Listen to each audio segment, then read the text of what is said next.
ఈరోజు నేను చెప్పబోయే ఒక విషయం గురించి మీరందరూ చాలా జాగ్రత్తగా వినాలి. విని మీకు తెలిసిన వాళ్ళందరికీ చెప్పాలి. ముఖ్యంగా నేను ఈరోజు మీకు ఓ వైరస్ గురించి చెప్పబోతున్నాను. ఈ వైరస్ ఆషామాషా లాంటిదైతే కాదు. ఇప్పటికే ఆ వైరస్ మనందరితో పాటు పూర్తిగా దేశమంతా పాకిపోయింది. కంగారు పడకండి, నేను చెప్పబోయేది కరోనా గురించి అయితే కాదు, కానీ దానికి మించి అతిపెద్ద వైరస్ ఇది. దురదృష్టం ఏంటంటే నెల నెల డబ్బులు పెట్టి మనం ఈ వైరస్ని మనలోకి, మన కుటుంబంలోకి ఆహ్వానిస్తున్నాం. ఈ వైరస్ నివారణ కూడా మన చేతుల్లోనే ఉంది. కానీ మరీ ఘోరమైన విషయం ఏమిటంటే అటు ప్రభుత్వం కానీ ఇటు మనం కానీ దానివైపు అస్సలు పట్టించుకోవడమే లేదు. ఇప్పుడు దీన్ని నివారించకపోతే భవిష్యత్తులో చాలా కష్టం. ఈ వైరస్ ముఖ్యంగా మీ పిల్లలపై అమితంగా చూపే ప్రభావం ఉంది. ఆ వైరస్ పేరే ఓటీటీ. ఓటీటీ ఏంటి వైరస్ అనుకుంటున్నారా?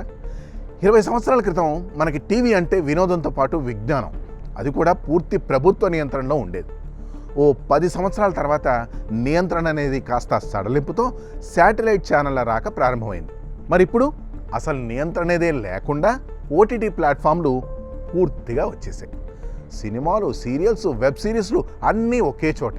ఎంత కావాలంటే అంత స్వేచ్ఛగా, యథేచ్ఛగా, ఎప్పుడు కావాలంటే అప్పుడు, ఏది కావాలంటే అది, అంతులేని హై క్వాలిటీ వినోదం మనకు అందుబాటులోకి వచ్చింది. కాకపోతే ఇక్కడే ఒక ట్విస్ట్ ఉందండి. ఈ కంటెంట్ అంతా పిల్లలకు సేఫ్ కాదు. కొన్ని షోలు, సినిమాలు చూస్తే తల్లిదండ్రులు షాక్ అవుతున్నారు. అసలు ఈ ఓటీటీ వైరస్ మన పిల్లల మీద, కుటుంబ సమయం మీద ఎలా ప్రభావం చూపిస్తుందో ఓసారి చూద్దాం.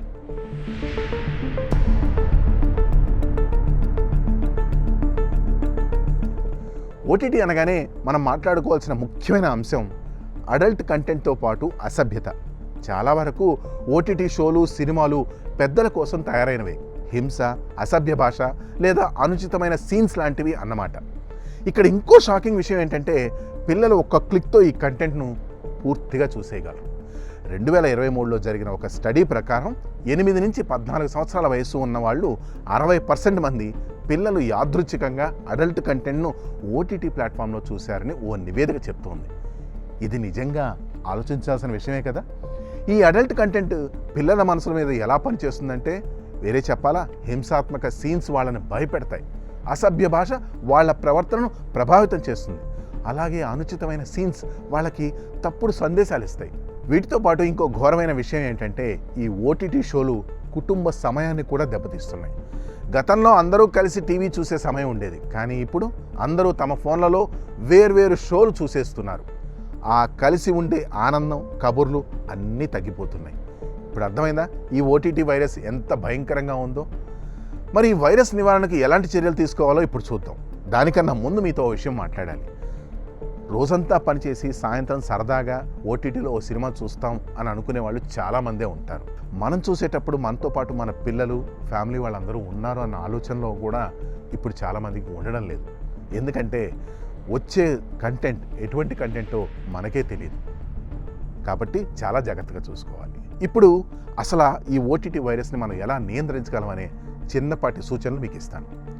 మనం కొన్ని స్మార్ట్ చర్యలతో మన పిల్లల్ని, కుటుంబాన్ని ఈ ఓటీటీ వైరస్ బారి నుండి కాపాడుకోవచ్చు. మొదటగా ఓటీటీ ప్లాట్ఫామ్లో ఉన్న పేరెంటల్ కంట్రోల్స్ ఉపయోగించండి. అదృష్టం ఏంటంటే దాదాపు ఓటీటీ ప్లాట్ఫామ్స్ అన్నిట్లోనూ పిల్లలకు సేఫ్ అయిన కంటెంట్ను ఫిల్టర్ చేసే ఆప్షన్స్ ఇస్తున్నాయి. రెండవది, ఏది చూసినా పిల్లలతో కలిసి చూడండి. ఇలా కలిసి చూస్తే మీరు కంటెంట్ను మానిటర్ చేయొచ్చు, అలాగే పిల్లలతోటి సరదాగా గడిపినట్టు ఉంటుంది. ఇక మూడవది, స్క్రీన్ టైంను లిమిట్ చేయండి. పిల్లలు రోజంతా ఫోన్లో ఉంటే వాళ్ళ మనసు, ఆరోగ్యం దెబ్బతింటాయి. బదులుగా కుటుంబంతో కలిసి ఆటలాడండి, స్టోరీలు చెప్పండి, లేదా బయటకు వెళ్ళి ఆనందించండి. ఇవన్నీ మన తెలుగు సాంప్రదాయంలో భాగమే కదా. ఆ కలిసి ఉండే ఆనందం మళ్ళీ తీసుకొద్దాం. ఏదైనా మితమైతే ఆనందం, అపరిమితమైతే అవరోధం. మనమంతా కలిసి ఓటీటీ వైరస్ని ఎదిరిద్దాం. ఓటీటీని వైరస్లా కాక ఓన్లీ ట్రూ థియేటర్లా మలుచుకొని మనతో పాటు మన సంస్కృతిని కాపాడుకుందాం. That's all.